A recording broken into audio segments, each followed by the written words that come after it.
성경 말씀 에스겔서 10장 1절부터 마지막 절까지입니다. 에스겔서 10장 1절부터 마지막 절까지 제가 조금 빠르게 읽겠습니다. 에스겔서 10장 1절입니다. 이에 내가 보니 그룹들 머리 위 궁창 남보석 같은 것이 나타나는데 그들 위에 보좌의 형상이 있는 것 같더라. 하나님이 가는 베옷을 입은 사람에게 말씀하여 이르시되 너는 그룹 밑에 있는 바퀴 사이로 들어가 그 속에서 숯불을 두 손에 가득히 움켜가지고 성읍 위에 흩어라 하시며 그가 내 목전에서 들어가더라. 그 사람이 들어갈 때 그룹들은 성전 오른쪽에 서 있고 그룹은 안뜰에 가득하며 여호와의 영광이 그룹에서 올라와 성전 문지방에 이르니 구름이 성전에 가득하며 여호와의 영화로운 광채가 뜰에 가득하였고 그룹들의 날개 소리는 바깥들까지 들리는데 전능하신 하나님이 말씀하시는 음성 같더라. 하나님이 가는 베옷을 입은 자에게 명령하시기를 바퀴 사이 곧 그룹들 사이에서 불을 가져가라 하셨으므로 그가 들어가 바퀴 옆에 서매 그 그룹이 그룹들 사이에서 손을 내밀어 그 그룹들 사이에 있는 불을 집어가는 베옷을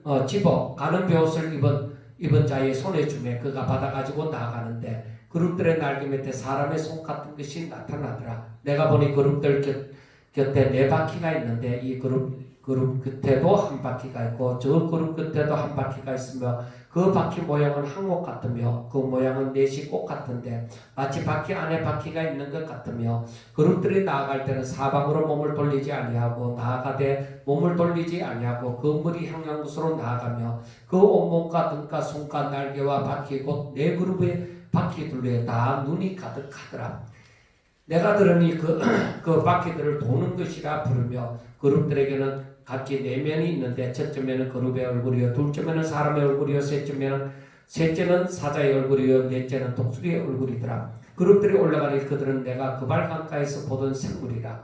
그룹들이 나아갈 때 바퀴도 그 곁에서 나아가고 그룹들이 날개를 들고 땅에서 올라가려 할 때에도 바퀴가 그 곁을 떠나지 아니하며 그들이 있으면 이들도 서고 그들이 올라가면 이들도 함께 올라가니 이는 생물의 영이 바퀴 가운데 있음이더라. 여호와의 영광이 성전 문지방을 떠나서 그룹들 위에 머무르니 그룹들이 날개를 들고 내 눈앞에 땅에서 올라가는데 그들이 나갈 때에 바퀴도 그 곁에서 함께 하더라.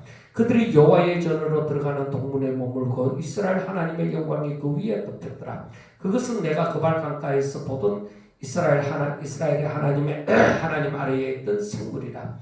그들이 그룹인 줄을 내가 아니라. 각기 내 얼굴과 내 날개가 있으며 날개 밑에는 사람의 손 형상이 있으니 그 얼굴의 형상은 내가 그 발 강가에서 보던 얼굴이며 그 모양과 그 몸도 그러하며 각기 곧게 앞으로 가더라. 아멘. 자, 오늘 말씀을 보면은 정말 이해하기가 조금 힘든 에스겔이 본 그 이상입니다. 이것은 하나님께서 그 바퀴 가운데서 뭘 끄집어내요? 숯불을 끄집어내죠. 숯불을 끄집어내요. 이 말은 하나님께서 불로 심판한다는 거예요.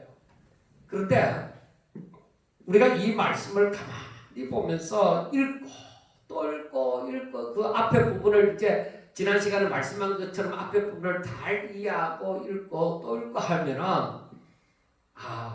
하나님의 심판이구나, 불로 심판하는 것이구나 하는 것을 알 수가 있습니다. 그래서 오늘 말씀 가운데 보면은 2절에 하나님이 가는 베옷을 입은 사람에게 말씀하여 이르시되 너는 그룹 밑에 있는 바퀴 사이로 들어가 그 속에서 숯불을 두 손에 가득히 움켜가지고 성읍 위에 흩어라 하시면 그가 내 목전에서 들어가더라.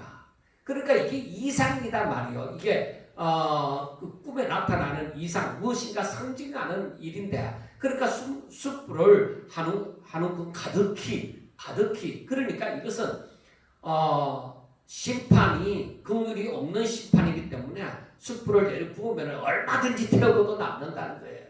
그러니까 가득히 움켜가지고 그걸 성읍 위에 부으라는 것입니다. 그러니까 이 예루살렘 성읍이 불로 심판을 받으리라 하는 것입니다. 그래서 우리가 에스겔서 8장에서부터 보았지만은 에스겔서 8장에서도 보고 또 9장에서도 보면은 이들의 이스라엘의 문제가 무엇이냐, 이스라엘의 죄가 무엇이냐, 이스라엘의 죄가 무엇인지 우리가 확실하게 알아야 되는 거예요. 이스라엘의 죄가 무엇이냐 하면은 이들이 하나님을 떠났다는 거예요. 다른 거 없어요. 하나님을 떠났다는 것은 이 하나님의 말씀을 떠났다는 거예요.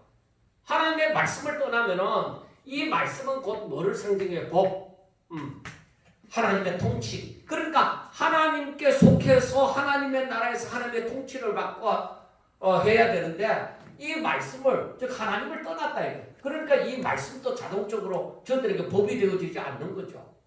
그러니까 내가 왜 그 밑에서 살아? 나 다른 데서 살 거야 하고 이렇게 떠나가는 거예요. 그러니까 그 통치는 내가 떠남으로 말미암아서 그 통치와 나와는 상관이 없는 것이죠.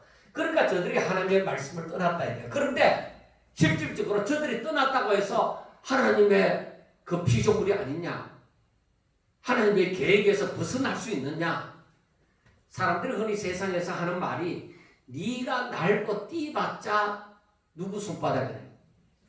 부처님 손바닥이라고 보통 사람들은 얘기하죠. 우리나라가 불교 문화였으니까 네가 날고 뛰봤자 부처님 손바닥이야. 혹은 또 너는 아무리 뛰고 난리지게 나와. 너는 내 손바닥 안에 딱 있어.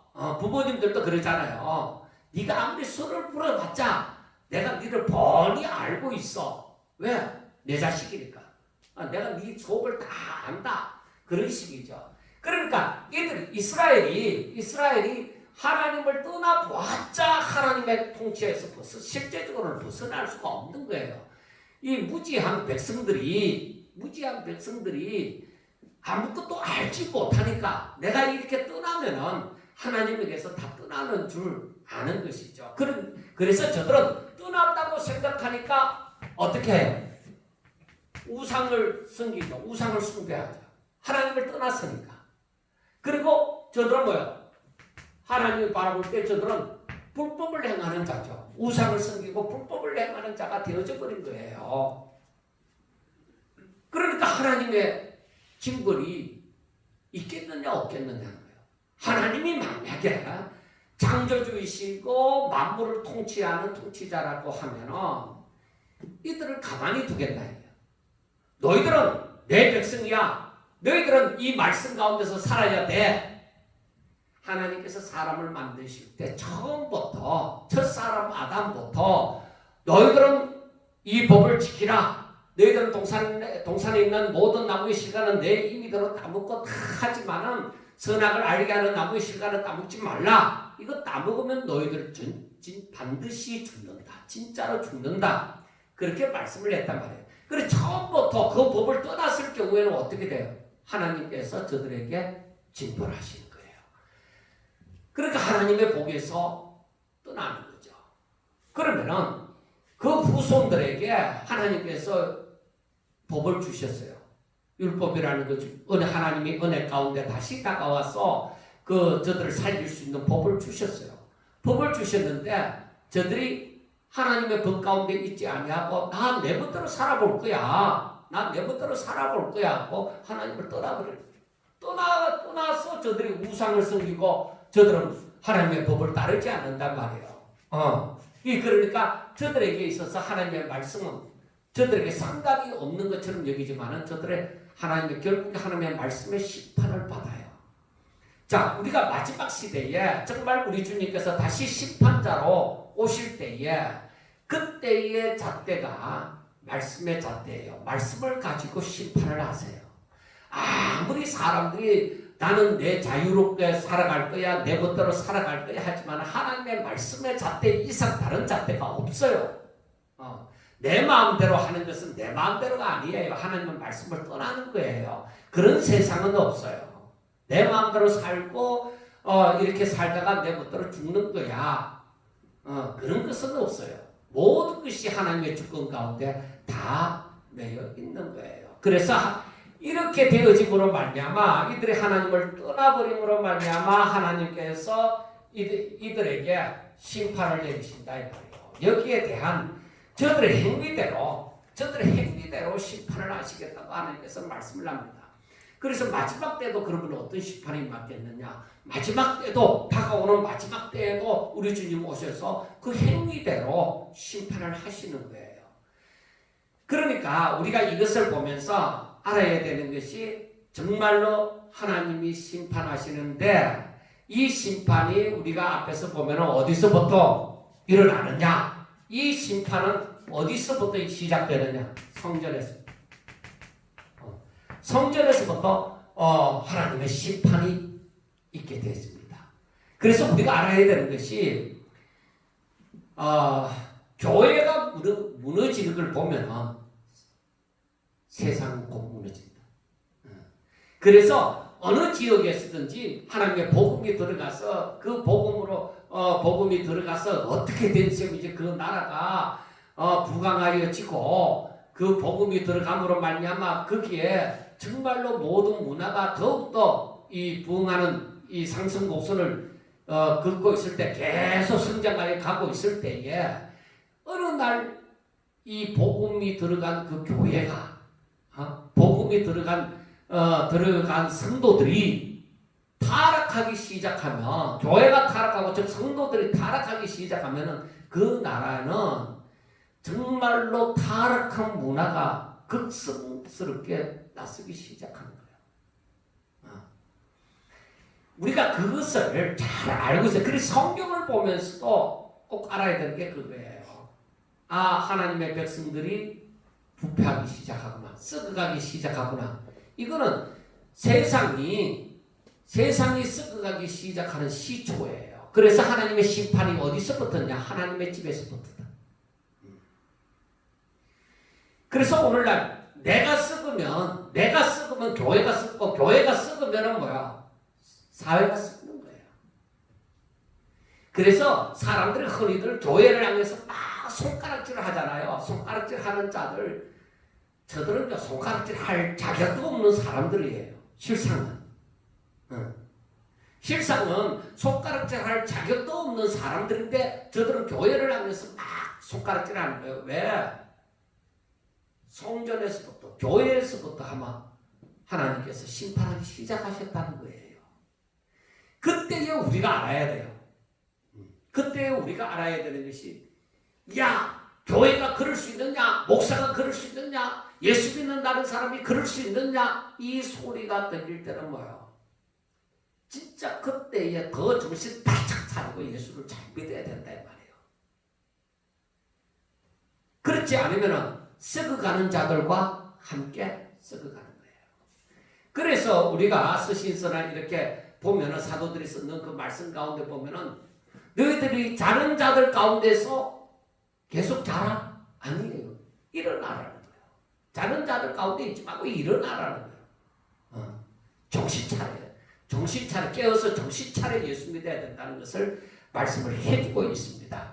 그래서 오늘 이 말씀은 불로 하나님께서 이 유다 성읍을 예루살렘을 심판하시리라, 유다를 심판하시리라는 것을 나타내고 있습니다. 자, 그런데 여기에서 보면은 하나님이 가는 베옷을 입은 사람에게 말씀하여 이르시되, 즉 하나님께서 가는 베옷을 입은 사람은 9장에서 그 사람은 어떤 사람이었어요? 다른 그룹의 그 6사람 가운데서 한 사람, 그 중에 한 사람인데 이 사람은 이 남은 자를 정말로 유다가 이 예루살렘 성이 타락해져 가는 것을 두고서 울며 탄식하는 그 사람들을 이렇게 인친 사람이 바로 가는 베옷을 입은 사람입니다. 그런데 그 일이 9장 마지막에 보면은 다 그대로 끝난 거예요. 그래서 9장 마지막 11절에 보면은 보라 가는 베옷을 입고 허리에 먹그릇을 찬 사람이 복명하여 이르되 주께서 내게 명령하신 대로 내가 준행하였나이다. 그 일을 마치고 나자 이제는 그 사람이 행할 일이 이제 숯불을 두 손에 가득하게 들고서 이 성읍 위에 뿌리는 것이죠.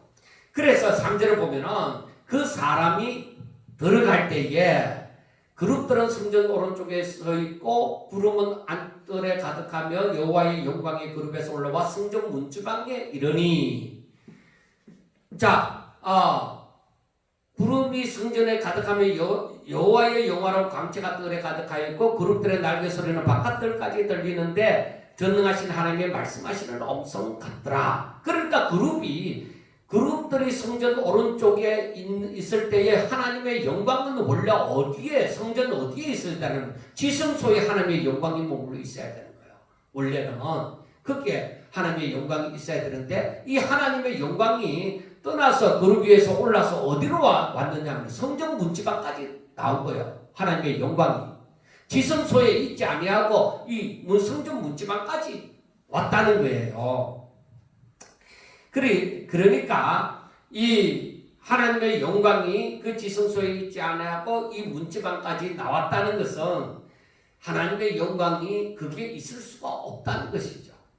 지성소에 있을 이유가 없고 거기에 있을 수가 없다는 것이죠. 그건 뭐를 얘기하느냐? 성전이 더럽혀졌다 하는 것을 말씀을 하는 거예요. 자, 그런데 여기에 보니까 하나님이 6절에 하나님이 가는병 입은 자에게 명령하시기를 바퀴 사이 곧 그룹들 사이에서 불을 가져가라 하셨으므로 그가 들어가 바퀴 옆에 서매 그 그룹들 사이에서 손을 내밀어 그 그룹들 사이에 있는 불을 집어 가는 베옷을 입은 자의 손에 주매 그것을 받아가지고 나가는데 그룹들의 날개 밑에 사람의 손 같은 것이 있더라. 그렇게 말씀을 했습니다.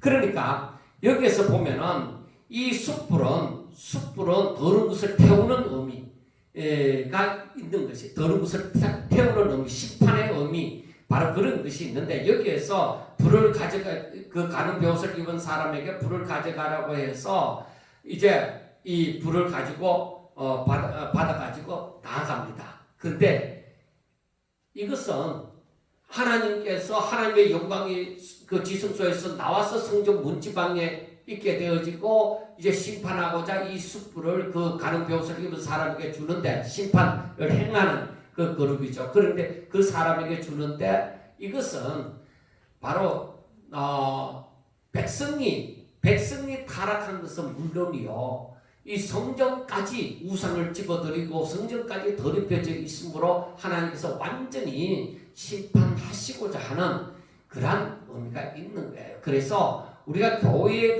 있어서도 우리가 이 마지막 시대를 바라볼 때의 교회를 어떤 모습으로 어떤 눈을 가지고 바라봐야 되느냐? 그 교회에 하나님의 말씀이 살아있느냐 죽었느냐? 건물을 보는 것이 아니라 십자가를 보는 것이 아니라 그 교회에 십자가 붙어있나 저 건물에 십자가 붙어있나 안 붙어있나 그것 가지고 교회다 교회 아니다를 분별하는 것이 아니라 거기에 살아계신 하나님의 말씀이 역사하나 안 하나 그걸 갖고 분별을 해야 돼. 그래서 아모스 선지서를 보면서 마지막 때의 사람들은 이 말씀 살아있는 말씀을 듣기 위하여서 움직인다고 했어요. 그런데 그 말씀을 듣기가 힘이 든다. 왜? 다 물들어 버렸대. 그래서 오늘날 우리 자신이 하나님의 말씀을 듣는 자, 아는 자가 되셔야 돼. 그렇지 않으면은 무지한 사람들처럼 이 말을 듣고 따라가고 또 저 말을 듣고 따라가고 그래서 미혹을 당하게 되어지는 거예요. 그래서 우리는 하나님의 말씀을 듣는 자이면서 하나님의 말씀을 아는 자가 되셔야 돼. 그걸 분별할 수 있어야 돼요. 왜? 오늘날 우리들에게 다 성령이 오셨고 성경 말씀이 하나님의 말씀이 우리들에게 주어져 있으므로 얼마든지 사모하고 그 말씀을 묵상하면 얼마든지 성령으로 말미암아 깨달을 수가 있기 때문입니다. 그래서 오늘 이 말씀을 가만히 보더라도 하나님께서는 이스라엘을 심판하시고자 이렇게 심판하시고자 하시는데 성전에서부터 시작하구나. 성전에서부터 시작하구나. 그런데 하나님의 영광이 이미 떠났다. 하나님을 떠난 자들, 하나님의 말씀이 없는 자들에게서 하나님의 영광은 떠나버리는 거예요. 그래서 사무엘 시대에 엘리 제사장과 그의 아들이 죽었을 때에 그 며느리가 뭐라고 했어요? 이가 보시다. 하나님의 영광이 떠났다. 그래서 오늘날 우리 개개인들에게서도 하나님의 영광이 떠난 자가 있다 이 말이에요. 그들이 하나님의 이름을 부르지 않았어가 아니라 하나님의 은혜가 이미 저들에게 임하지 않아요. 왜? 저들은 하나님이 왕이시지 않다 이 말이에요. 하나님의 이름을 부르지만 하나님을 믿지 않는다 이 말이에요. 그 사람들은 하나님의 영광이 떠나버려요. 하나님의 영광이 떠나면 아무리 지성소라 하더라도 그게 영광이 임하지 않아요. 하나님의 영광이 나와서 성전 문지방에 이미 이르렀다 이 말이에요. 여러분 이게 중요한 거예요. 그래서 하나님의 영광이 떠난 자리에 다시 하나님께서 임하시는 것은 그건 하나님의 뜻이지만은 힘든데 하나님의 영광이 떠난 자리에는 아무리 노력해도 아무 소용이 없습니다.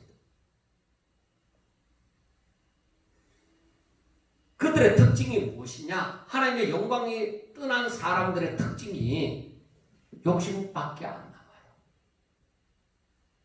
사람에게도 욕심만 남고 교회도 욕심만 남고 뭐 어떤 선교단체도 전부 다 욕심밖에 안 남아요. 하나님의 영광이 떠나면은 인간이 갖고 있는 것은 욕심이에요. 그 욕심밖에 남지 않아요.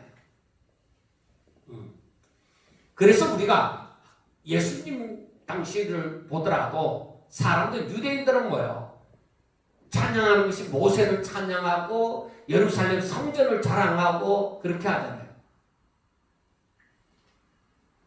히브리서에 보아도 나오지만은 모세보다 위대하신 이가 우리 주님이시다 이거예요. 이 예루살렘 성전 이것보다도 위대하신 이가 예수님이시다 이 말이에요. 그리고 예수님보다 다른 것을 더 사랑하면 되겠어요? 안 되겠어요? 안 된다. 그래서 우리가 항상 하나님의 뜻이면 즉 어떤 의미에서는 하나님만 내게 계신다면 내가 무엇이든지 할 수도 있고 하지 않을 수도 있다. 그렇게 되어져야 되는 거예요. 그래서 주의 뜻이면 이것도 할 수 있고 저것도 내가 포기할 수 있다. 그래서 여기에서 보면은 이 9절에서부터 보면은 그룹들 곁에 4바퀴가 있는데 하고 이 그룹들 곁에 한 바퀴가 서 있고 저 그룹들 곁에는 한 바퀴가 있으며 그 바퀴 모양은 항목 같다. 그렇게 얘기를 했습니다. 그리고 그 모양은 넷이 똑같다고 얘기했어요. 바퀴 안에 바퀴가 있는 것 같고 또 그룹들이 11절에는 그룹들이 나아갈 때는 사방으로 몸을 돌리지 않고 나아가되 몸을 돌리지 않고 머리 향한 곳으로 나아가며 그 온몸과 등과 손과 날개와 바퀴 곧 4그룹의 바퀴 둘레에 다 눈이 가득하더라. 그렇게 말씀을 했습니다. 그러니까 이 그룹들은 바로 어떤 의미에서 하나님의 속성들을 나타내고 그리고 그 바퀴가 전부 다 눈이 가득하더라는 것은 하나님의 공의로운 심판 하나님 앞에 숨길 것이 없이 다 드러나서 다 심판을 받으리라. 하나님의 공의로운 심판을 받으리라는 것입니다. 그래서 우리가 이 땅에 살면서 다른 사람이 모르니까 괜찮겠지. 아니, 다른 사람은 몰라도 하나님은 아시는 거야. 하나님께서 당장에 어떻게 심판하시지 징벌하시거나 심판하시지 않는다 할지라도 하나님은 참고 기다리고 계시는 것일 수도 있습니다. 그래서 우리는 항상 하나님께로 마음을 열어서 살아가되 하나님께서 언제 내게 말씀하시는지 그 말씀을 내가 소홀히 여기면 안 된다 이 말이에요. 하나님이 말씀하실 때 내 양심에다가 하나님께서 얘야 너 그러면 안 되지 이거 고쳐야 돼 너 이렇게 살면 안 돼 그것도 너 욕심이야 하는 그 내 양심에 그래도 가장 깨끗하다는 것이 내 양심이잖아. 우리 사람들의 양심이잖아. 그러니까 그 양심에 대고 하나님께서 말씀하실 때에 하나님 맞지요. 내가 그렇게 해야 되는데 참 내가 왜 이렇게 사는지 모르겠습니다. 하고 정말 그 양심의 소리를 내가 들을 수 있는 자가 돼야 돼. 내 욕심 때문에 내 양심을 짓밟아 버리면은 하이 맞은 양심이 되어지면은 하나님의 심판은 분명히 임할 것입니다.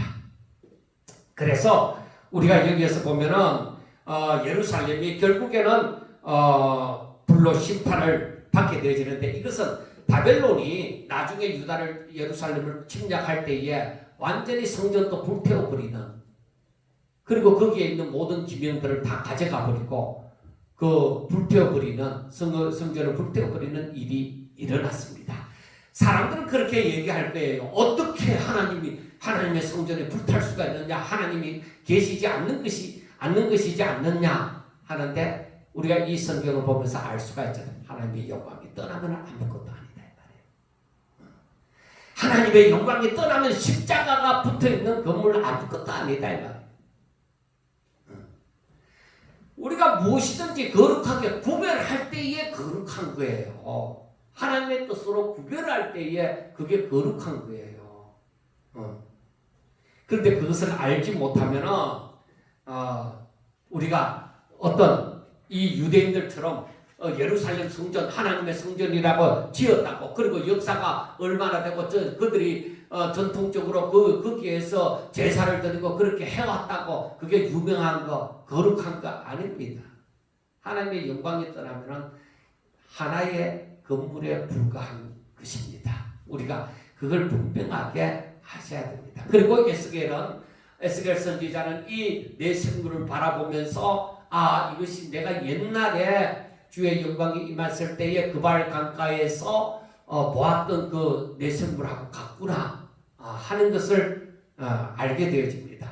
그리고 우리가 여기서 깨달아야 되는 것은 사람들은 흔히 하나님은 사랑이시니라 하고 이 티서스에도 영어로든지 한글로든지 이렇게 써가 인쇄를 해갖고 그것을 입고 다니는 것을 보게 되어집니다. 예, 하나님은 사랑이십니다. 사랑의 결정체입니다. 그런데 우리가 잘못 오인을 하고 하나님은 사랑의 하나님이신데 어떻게 이런 일이 일어날 수 있느냐 사람들은 별의별 말을 다 합니다. 그런데 그렇지만은 우리가 잘못 생각하면 안 됩니다. 우리가 회개할 때에 우리가 죄를 범했을 때에 내 양심의 소리를 듣고서 그 말씀을 읽으면서 혹은 들으면서 내 양심에게 깨닫는 게 있단 말이에요. 이거 잘못이야. 이거 잘못됐어. 그러면 내가 이 소리를 이게 하나님께서 주시는 소리인 줄 알고 이걸 듣고 내가 회개할 때에 하나님은 내게 용서해 주시는 사랑의 하나님이 되어지는 거예요. 그런데 내가 그 말씀을 듣고도 그 소리를 듣고서도 내가 회개하지 않으면 하나님은 사랑의 하나님이 아니시라 진노하시는 하나님이 되시는 거예요. 그래서 우리가 그 부분에 대해서 우리가 생각할 때도 그 말을 인용할 때도 우리는 그걸 잘 생각하고 인용을 해야 되는 거예요. 하나님은 사랑의 하나님이시기도 하지만 공의의 하나님이세요. 그러니까 동전 양면과 같은 거예요. 뒤집으면 공의의 하나님, 뒤집으면 사랑의 하나님. 그래서 항상 하나님께서는 이 공의와 사랑을 가지고 계시는 거예요. 그래서 이 공의 가운데 사랑을 행하시는 거예요. 그 공의로 말미암아 예수님을 십자가에 못 박게 하신 거예요. 그리고 우리를 구원하셨죠. 그리고 하나님은 사랑이신데 또한 공의 하나님이시기 때문에 그 공의에 합당하게 바로 예수님을 십자가에 못 박히게 하셨던 것이죠. 대속의 제물로 내어주셨던 것이죠.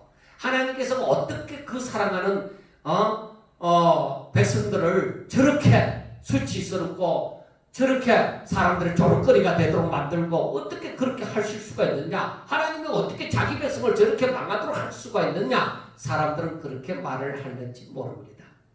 그러나 하나님은 그게 사랑이에요.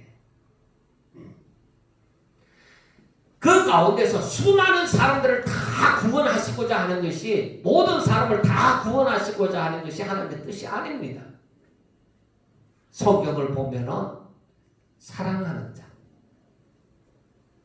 하나님을 떠나지 아니하고 하나님의 말씀을 지키는 자, 그 사람들을 구원하세요. 그래서 에스겔서 36장 같은 곳에도 보면은 하나님께서 그 사람들에게 이 새 마음을 주시고 새 법을 주시고 그렇게 새 영을 주사 하나님 안에서 그 말씀을 지켜 행하도록 하시는 거예요. 그래서 우리가 신앙이 자랐다. 이것은 어떤 것으로 생각해 볼 수 있느냐면 우리가 신앙이 자랐다고 하는 것은 내가 주 안에서 이 법을 즐거이 행하는 자이다 하는 그것이 있어야 정말 내 신앙이 자란 거예요. 하나님의 말씀이 어떤 유명한 사람의 명언처럼만 들려지지 어떤 서당에서 훈장에 그 해초리 들고 가르치는 그런 교훈으로만 들려지지 내 안에 생명이 되어지지 않는다면 그건 신앙이 자랐다고 얘기하는 게 아니에요. 사람들은 얼마든지 착한 척하면서 살아갈 수 있습니다. 자기 욕심만 건드리지 않으면, 자기가 나아가는 방향에서만 건드리지 않으면 그 사람은 얼마든지 예수 잘 믿는 척하고 살아갈 수 있습니다. 그런데 하나님은 우리를 건드려요. 우리를 건드려서 우리로 하여금 저 바닥에 떨어지도록 만들어요. 너 많이 배웠느냐? 너 많이 가졌느냐? 너 힘이 셌냐? 너 권력을 가졌느냐? 그거 다 무너뜨려버리고 그 바닥에서 오직 하나님만 바라보도록 만드신다는 거예요. 우리가 낮에도 말씀을 인용했지만 사도 바울 같은 경우도 마찬가지잖아요. 하나님께서 그렇게 죽은 자와 같이 만드신 것은 오로지 나를 죽은 자를 살리시는 하나님만 바라보도록 하기 위해서다. 그래서 우리들의 삶에서 항상 우리가 생각해야 되는 것이 내가 죽은 자와 같은 입장에서 하나님만 바라보는 그 마음이 있어야만 그게 예수 똑바로 믿는 거예요. 그게 없고 자꾸 내 능력, 내 실력, 뭐 어떤 거 그거 얘기하려고 하면요 아직도 멀었다 이거죠. 어떤 거 조그만 거 하나 더 깨달아 놓고 자기가 모든 것을 아는 것처럼 말하는 거 그건 아직까지 어린 나이든지 아니면 아예 믿음이 없든지 그런 거예요.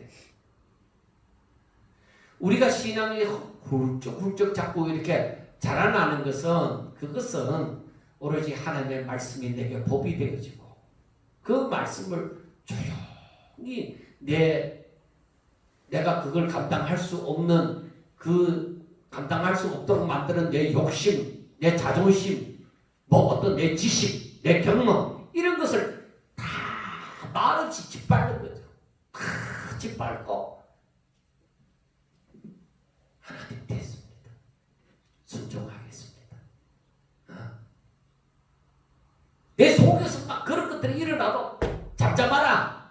나는 너와 상관이 없다. 나는 하나님의 말씀을 들어야 된다. 이런 자세가 되어져 가는 것이 내 신앙이 자라는 거예요.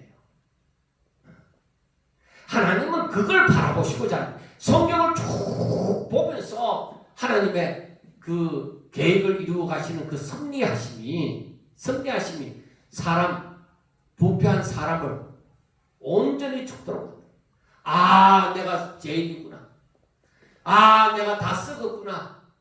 내게서 나오는 것이 뭔가 선한 것이 나오리라고 나는 착하게 살고 남에게 해롭게 하지 않고 내 나름대로 똑바로 산다고 살았던 그 모든 것조차도 다 아무것도 아니구나. 그게 다 내 욕심이었구나. 내 교만이었구나. 하는 것을 깨닫게 되어집니다. 그런데 여러분 제가 이렇게 말을 하지만 그렇게 깨닫게 되어지는 것까지 그런 삶을 얼마만이라도 사는 것조차 너무 힘들다는 거예요. 그런데 그렇게 되지 않고서는 하나님의 말씀이 제대로 깨달아지지 않는다는 거예요.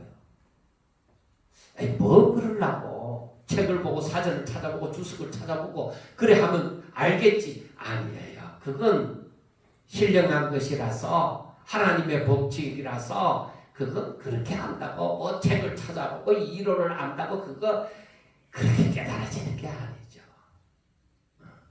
그런 게 아니에요. 이것은 오직 하나님의 영이 아니고서는 하나님의 은혜가 아니고서는 절대로 모르는 거예요. 그래서 신비라는 거예요. 그래서 감추어진 것이다. 그렇게 얘기해요. 아무리 발견하고자 할지라도 세상의 힘, 내 힘, 그거 가지고는 발견할 수가 없어요. 이거는 오직 성령으로서만 이 신비한 걸 깨달아가는 거예요. 그래 하나님의 은혜가 내게 임해야만 되는 거예요. 그래서 어느 날 내가 하나님의 말씀을 읽으면서 내가 이렇게 살려고 하면 뭐가 어떻고 저떻고 하면서 안 되는데 하지만은 그러나 하나님 내가 이렇게 순종하게 해주세요. 그런데 사실 순종하고 안 하고는 단 종이 한 장 차이야. 그 종이 한 장을 뛰어넘지 못하느냐 그 차이예요. 그런데 내가 결심을 하고 죽기로 작정하고 내가 죽으리라. 내가 이걸 행하기 위해서 나는 죽으리라. 그래서 죽기로 작정하고 내가 모든 걸 다 놔버린 거야. 그때 뭐야? 바로 주 안에서 내가 다시 살아나는 역사, 그게 부활의 능력이에요. 그게 부활의 능력이 나타나는 데는 내 힘이 없다니까. 예수님이 죽으시고 다시 살아나는 데는 예수님의 능력이 아니라 아버지께서 다시 살리신 거예요. 아버지께서 다시 살리실 거예요. 그러니까 내가 내 힘으로서가 아니라 내가 이렇게 해서 이렇게 이루리라. 아니, 그거 없어요. 하나님의 은혜는 내가 죽을 때에 하나님께서 나를 살리시는 그 역사예요. 그래서 우리가 이 신앙생활을 하면서 알아야 되는 것이 내 능력이 아니라 이건 하나님의 능력이야. 뭐 입술에 배인 말이 아니라 진짜 내가 전인격적으로 고백함이 나올 수 있는 그런 체험이 있어야 돼요. 그래서 제가 낮에도 말씀을 드렸지만 하나님의 숨결을 느껴야 돼요. 제가 뭐 어쩌면 어려운 말인 것 같지만은 결코 어려운 말이 아니에요. 왜? 내가 죽어 있을 때에 하나님이 오셔서 나를 살리시는 그 체험이 있으면은 하나님이 살아계신다는 것을 더욱더 확실하게 믿을 거예요. 그래서 여기에서 보면은 하나님은 지성소에 계시지 아니하고 이제 지성소에서 하나님의 영광이 올라가서 문지방에 이르고 그 동문에 이르렀다 하는 것은 하나님이 완전히 이 성소에서 떠났다. 이게 슬프고도 슬픈 일이에요. 하나님의 영광이 내게서 떠났다. 그래서 하나님의 말씀을 읽는데 정말 이런 이상과 같지 아니하고 그냥 우리가 읽을 수 있는 말씀들이 많잖아요. 그래 이런 이상으로 기록되어진 것은 사실 적은 부분이에요. 그런데 이 하나님의 말씀을 읽으면서 내게 깨달음이 없고 물론 내게 교훈됨이 없이 그냥 막막할 때에 내게 새 힘으로 다가오지 않을 때에 그때는 살아있는 자라면 답답한 거예요. 어떻게 해야 되는데? 그래서 그때에 해야 되는 것이 바로 하나님만 바라보는 거예요. 내 영혼아 여호와만 바라라. 나의 소망이 저에게서 나오는도다. 다른 데서 아무리 그 해답을 찾으려고 해도 해답 안 나와요. 하나님의 영광이 떠나면은 아무것도 세상에서 욕심 부리고 세상에서 빽쓰고 지식으로 어떻게 해보는 그 방법밖에 안 나와요. 그런데 정말로 하나님의 은혜를 입은 자는 진짜 모든 것을 놓는 거예요. 하나님 앞에 오히려 다 맡기고 주님 뜻대로 해주세요. 그래서 옛날에 한창 기도원 운동이 활발할 때에 간증하는 사람들이 참 많았죠. 사람들이 세상에서 이제 사업한다고 하다가 이리 망하고 저리 망하고 망해갖고는 전부 다 잡혀갈까봐 어디로 도망갔어요. 기도원으로 도망갔단 말이에요. 그런데 기도원에 도망가서 숨어 지내려고 했는데 거기에서 참 예배를 드리고 하다가 깨달아갖고 산기도 하면서 깨달아갖고 이제 완전히 이제 변화되어져서 내려온 사람들이 간증을 하고 하는 일들이 많았는데 그때 여러분 보세요. 내가 내 육신 가운데 거할 때, 내 육신의 소욕에서 거할 때는 이걸 못 깨달아요. 길을 몰라요. 내가 주 안에 있을 때 주님이 내게 길이 되시고 진리시고 생명이 되시지, 주를 떠나서 그 길을 아무리 발견하려고 해도 안 돼요. 내가 하나님을 떠나면 하나님 내게서 떠나신다. 여러분 분명하게 하나님의 말씀을 부여잡지 않으면 하나님은 내게 역사하지 않아요. 그래서 우리가 이것을 분명하게 알아야 돼요. 아무리 교회를 잘 지어놔도 그거 아무 소용없어요. 거기에 거룩이 없으면 떠나버립니다. 자, 18절에 보면은 여호와의 영광이 성전 문지방을 떠나서 그룹들 위에 머무르니 그룹들이 날개를 들고 내 눈앞에 땅에서 올라가는데 그들이 나갈 때에 바퀴도 그 곁에서 함께 하더라. 그들이 여호와의 전으로 들어가는 동문에 머물고 이스라엘의 영광이 그 위에 덮였더라. 그것은 내가 그 발 가까이서 보던 이스라엘의 하나님 아래에 있던 생물이라. 그들이 그룹인 줄을 내가 알리라 하고 말씀을 했습니다.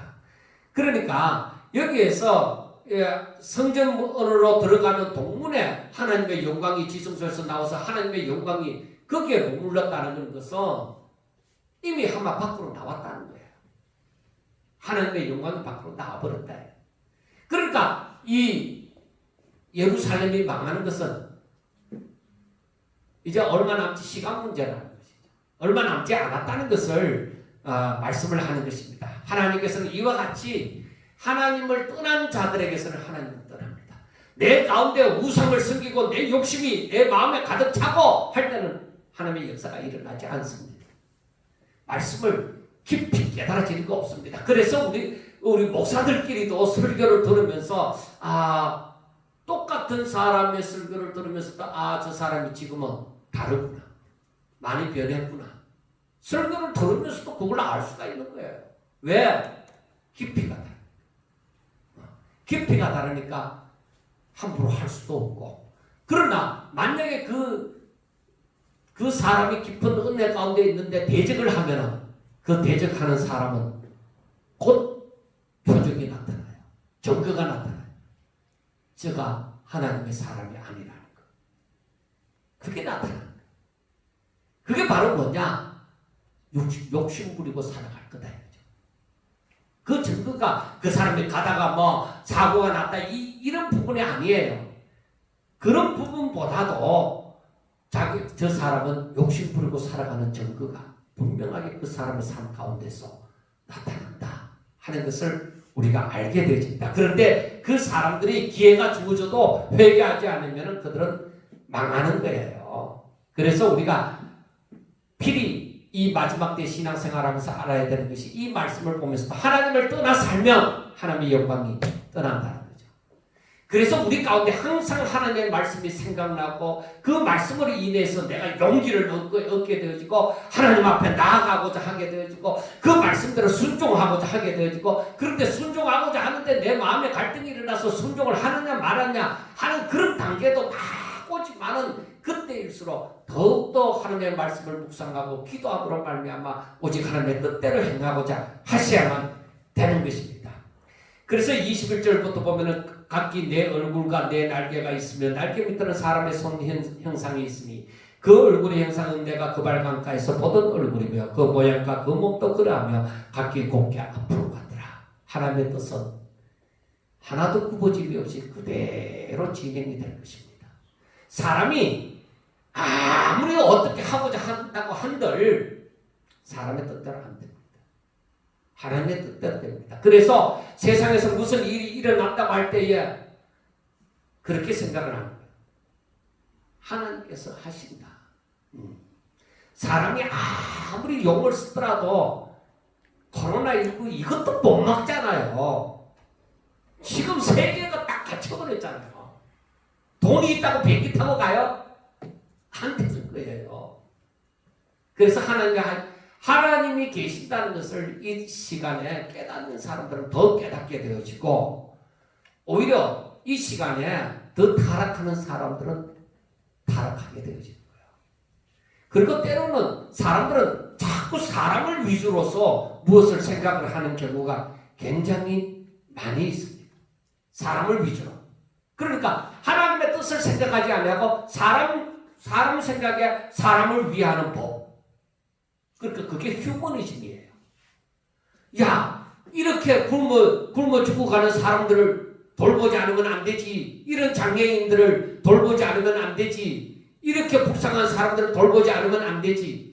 그런데 하나님께서는 그러한 사람들을 조금 더 긍휼히 여기지 아니하고 심판하실 때가 있어요.